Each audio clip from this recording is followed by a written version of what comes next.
Hey, Daniel here. The passage of scripture that I've chosen for this assignment is Exodus 31, verses 1 through 6. We see in this passage that God is actually instructing Moses on who he has called and equipped, Bezalel.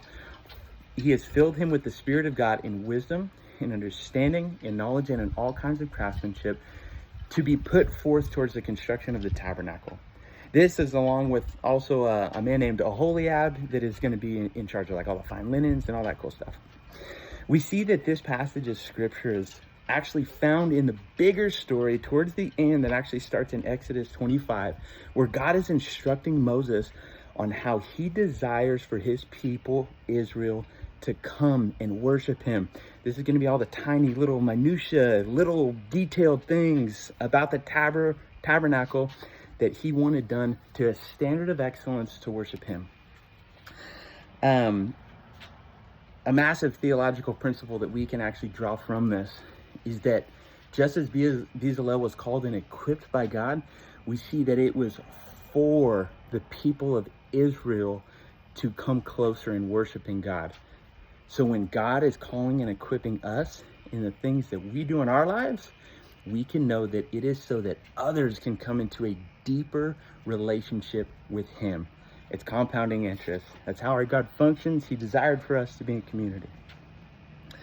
As I personally reflect on this passage, it's near and dear to my heart. For over a decade now, every time I've stepped into a new season of life, God has actually brought this passage of scripture to heart and mind. So it's really cool to see that this was an assignment that I could just transfer this heartfelt passage of scripture so easily into. I've drawn so much encouragement and confidence knowing that when God called Bezalel, he filled him with his spirit in wisdom, in understanding, in knowledge, and in all kinds of craftsmanship. So not only did God call Bezalel, he equipped him. And he didn't just call and equip him, he was with him. He filled him with his spirit, with the equipping. So what is Bezalel's response?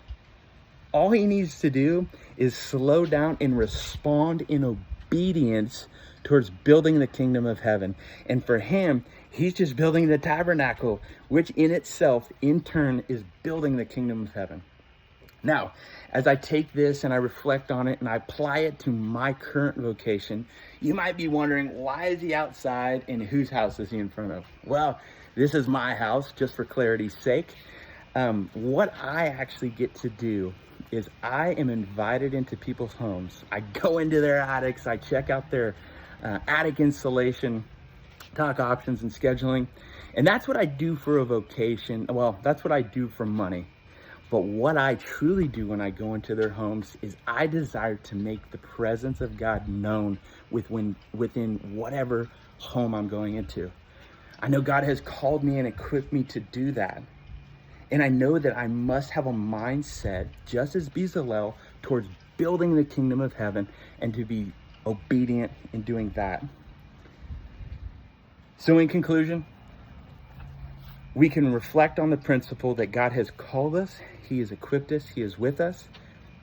We know that whenever God calls us and equips us, that it is for the greater advancement of his kingdom.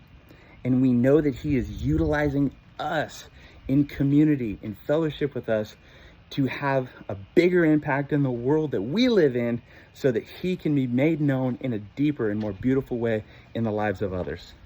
Thank you. Have a good evening. Bye.